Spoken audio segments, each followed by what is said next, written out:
Hi there and welcome back to Japan, where today we're going to be discussing one more time the new song by Scandal. I am, as you can tell, in a rather public place, which is why I can't take my mask down. Let's go do this somewhere else. See, I think it'd be safe to say that One More Time is one in the list of songs by Scandal of recent that have been a little bit more poppy, and quite a few songs that have had, shall we say, rather simple names. It's a little bit more quiet over here. See, before I get on to talking about the song in any important critical light, and I've got a lot of positive things to say about this song, first of all I do need to address one tiny little issue that I've mentioned on our Discord a bit recently, which is that Fuzzy, Eternal, Tonight, Masterpiece, and now One More Time, Scandal's single names seem to be getting a little bit generic and bland. Which is a shame, because the songs are actually so interesting, and as always one of Scandal's main sort of signature marks is that they keep their music always very varied. You never know exactly what you're going to get. Yes, at heart they are a pop rock band, but they really mix it up. You get heavier stuff, you get lighter stuff, you get ballads, you get poppy things, you get things that go a bit electronic and things that go full on rock, and that's such an interesting thing that I think they need to work a little bit on their branding department and get someone who can think of better song names for them. Anyway, at its heart, One More Time is actually one of the most poppy sounding songs that Scandal have ever done, and it really does lay it on thick from the beginning with some heavy production. However, I think this actually disguises a rather good quality of the song, which is that despite all of that poppy production, actually it uses a lot of very subtle techniques. There's nothing quite as in your face as the auto-tune effect that's used on Saisho Heiki. Pronouncing that correctly. Instead, it's a lot of subtle effects. It's effects on the guitar, it's the way that the bass is used, it's the fact that everything's done in a poppy way, but it's also done in a way that is very well crafted musicianship. It's a use of effects as a presentation rather than something that becomes overbearing and actually part of the music itself. See, I love the song Saisho Heiki Kimi. I think I'm pronouncing that right. Alright, maybe they should stick with the simpler song names, but it is a song that, despite being really, really catchy and having such a wonderful energy, I think often a lot of people remember it and identify it with the very powerful sonic tone that it has. Whereas One More Time, a song that again is very, very catchy, it's up to opinion which one you find more catchy, is a song that maybe the production, because there's no significant one element that's really grabbing your ear like a vocal effect or like anything like that, because it's all a big wave of effects that work together, as a result I think people will look past the poppy value perhaps a little bit more and take in the fact that what it is at its heart is a very sort of funky shuffle with a catchy chorus at the middle. It's a very simple and effective song, and maybe even quite a memorable one. We'll see how the test of time does for it, which has been dressed with a little bit of production to make it more interesting, rather than an already very full-on and intense song with even more production to take it up to 11.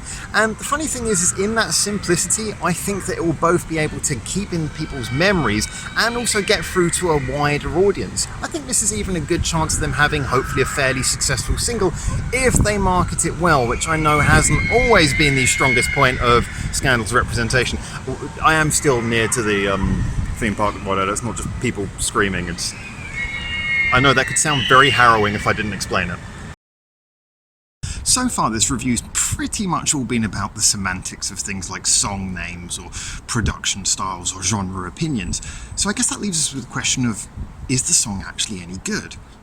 At its core, as a song, simply put, the answer is yes. I mean, it's got a very simple remit as a pop single, very pop-toned single, should we say, but on those points it wins. It's got a fantastic chorus that took me a couple of listens to really get into, but then burrowed itself into my head and was very, very catchy. It's got a sing-along quality to it. It's got just that right amount of musicianship where the flair really adds some quality and some detail to it. You can really hear how mature they are as musicians by how much they don't overplay, but how they get the right flourishes in the right places. And all of that whilst, like I say, keeping that accessible poppy tone. It's fun and enjoyable, but with detail and catchiness to boot. Maybe my only downside on the writing is that at some points in the verses, there's some bits where I think that the syllable delivery is a little bit messy, where maybe the actual rhythm of the vocals gets a little bit complex in a way that doesn't flow so well. But after you've heard the song a couple of times and you know how it goes and you know the lyrics, whether it just be phonically as someone who doesn't speak Japanese, or whether you actually recognize them, I think that soon goes by the wayside and you just kind of enjoy the fun flow of it, the fact that it's not too regimented. Overall though, like I say, brilliant song. So it's direct enough to be accessible, it's catchy enough to be memorable, and it's detailed enough to be enjoyable even for a band music fan.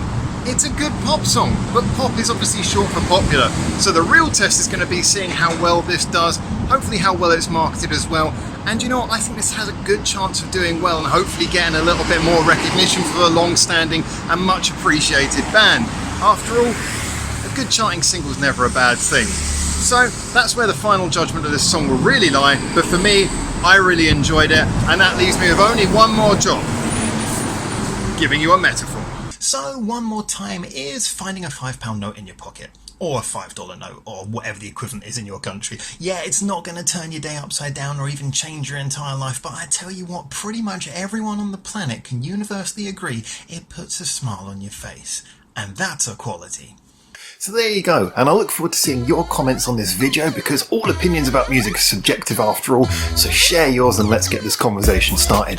A big thank you to anyone who likes or subscribes or follows any of the social medias linked in the description below. An even bigger thank you to our Patreons, who of course keep this channel running because no adverts, we're not monetized. And a final special thank you to you for making it through to the end of this video.